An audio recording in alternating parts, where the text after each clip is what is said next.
மாண்புமிகு மோடி அவர்களே, நீங்கள் வடிக்கிற கண்ணீரை எப்படி தமிழ்நாட்டு மக்கள் உங்களை நம்புவாங்க?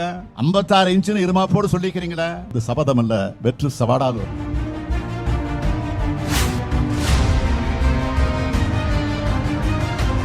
வான்புகழ் கொண்ட வள்ளுவருக்கு 133 அடியில் வானுயர சிலை அமைத்த நம்முடைய முத்தமிழறிஞர் கலைஞர் அவர்களால் அமைத்திருக்கக்கூடிய தென்குமரி முனைக்கு வந்திருக்கிறேன்.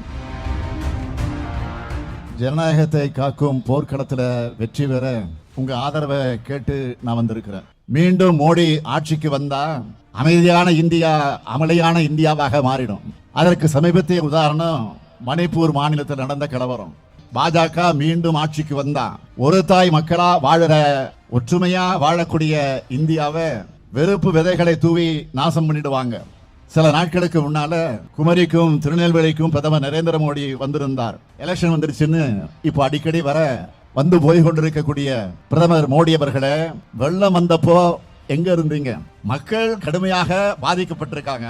அவங்களுடைய வாழ்வாதாரங்களை மீட்டெடுக்கணும்னு 2 இயற்கை பேரிடர்களுக்கான இழப்பீடு மறுசீரமைப்பு நிவாரண தொகையாக 37,000 கோடி ரூபாய் கேட்டோம். தர மறுக்கிற ஒன்றிய அரசுக்கு எதிராக உச்சநீதிமன்றத்தில் வழக்கு தாக்கல் செய்ய போறோம். இந்த கூட்டத்தின் மூலமாக நான் பகிரங்கமாக அறிவிக்கிறேன், சட்டப்பேரவை நிறைவேற்றி அனுப்புற சட்டத்துக்கு கையெழுத்து போட சொல்லுங்கன்னு நீதிமன்றம் போனோம். பொன்முடி அவர்களை மீண்டும் அமைச்சராக்க வலியுறுத்த நீதிமன்றம் போனோம்.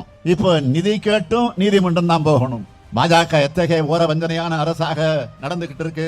நிதியமைச்சர் நிர்மலா சீதாராமன் அவர்கள் நிவாரண நிதியும் தரமாட்டாங்களாம். மாநில அரசே மக்களுக்கு நிவாரண தொகையை வழங்கினா அதையும் பிச்சைன்னு ஏளனம் பண்ணுவாங்களாம். அவங்களுக்கு நான் சொல்லிக்கொள்ள விரும்புவது, அரசு செலவு பண்ற ஒவ்வொரு ரூபாயும் மக்களுடைய பணம். அவங்க கஷ்டப்படும் போது அவங்களுக்கு உதவுறது தான் அரசனுடைய கடமை. அதை கேட்கறது மக்களுடைய உரிமை. மக்களாட்சிகளை மக்களையே ஆமதிச்ச போவே உங்களுடைய தோல்வி உறுதியாயிடுச்சு.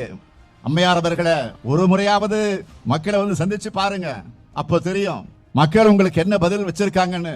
அதுக்கப்புறம் பிச்சைங்கிற வார்த்தையே உங்களுக்கு ஞாபகத்துக்கு வராது. ஆட்சி இருக்கு, பதவி இருக்குன்னு பாஜக விட என்ன வேணும்னாலும் ஆணவமா பேசலாமா?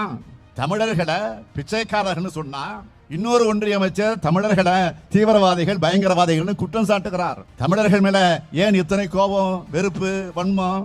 பாஜகவுக்கு வாக்களிக்கிறது அவமானம் எடுத்து சொல்லணும். பாஜகவுக்கு வாக்களிக்கிறது எதிர்கால சந்ததியினருக்கு செய்கிற துரோகம்னு புரிய வைக்கணும். தமிழ்நாட்டுக்கு ஒரு சிறப்பு திட்டத்தோட பேர் கூட சொல்ல முடியாம 10 ஆண்டு காலமாக என்ன சாதிச்சீங்க? ஆனா எங்க வரி பணத்துல 1 ரூபாய் கொடுத்தா 29 பைசா தான் திரும்பி வருது. அதை கேட்கிறோமே, அதுக்காவது பதில் வச்சிருக்கீங்களா? இல்ல அதுக்கும் வாயாலேயே வட சுடுவீங்களா? 2014 இருந்து 2024 10 ஆண்டுகள் தான் தமிழ்நாட்டு மீனவர்கள் மேல வரலாற்றிலே இல்லாத அளவுக்கு அதிக அளவிலான தாக்குதல். நாங்க எத்தனை கடிதம் எழுதியிருப்போம்? நம்முடைய எம்பிக்கள் எத்தனை முறை இதை பத்தி நாடாளுமன்றத்தில் பேசி இருப்பாங்க?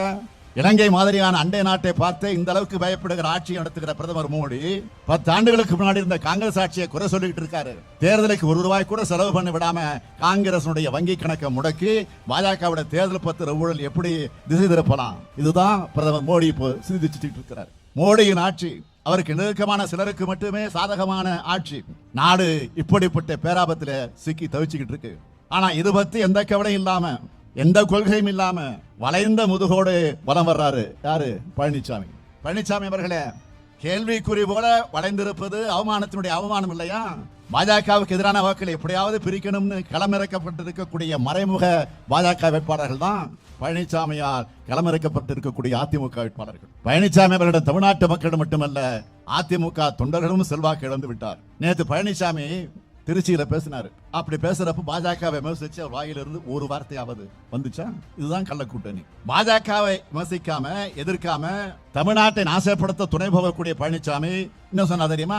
ஒற்றை விரலால் ஓங்கி அடிப்போம் அப்படின்னு சபதம் எடுக்கிறார். தன்னோட விரல்கால தமிழ்நாட்டு மக்களின் கண்ணை குத்திய பழனிசாமி எடுப்பது சபதம் அல்ல, வெற்று சவாடாலோ. இந்தியாவுடைய எல்லையை தொடங்கும் நம் குமரி முனை இந்தியாவுக்கே கைகாட்டியாக வழிகாட்டட்டும். இந்திய துணைக்கண்டம் தொடங்கும் இந்த இடத்திலிருந்து பாசிசமும் மதவாதமும் வீழ்ந்தது, ஜனநாயகமும் சகோதரத்துவம் வென்றது என்ற புதிய வரலாறு தொடங்கட்டும். பாசிசத்தை வீழ்த்த இந்தியாவை காக்க உங்கள் ஸ்டாலின் அழைக்கிறேன். 40 நமதே, நாடும் நமதே.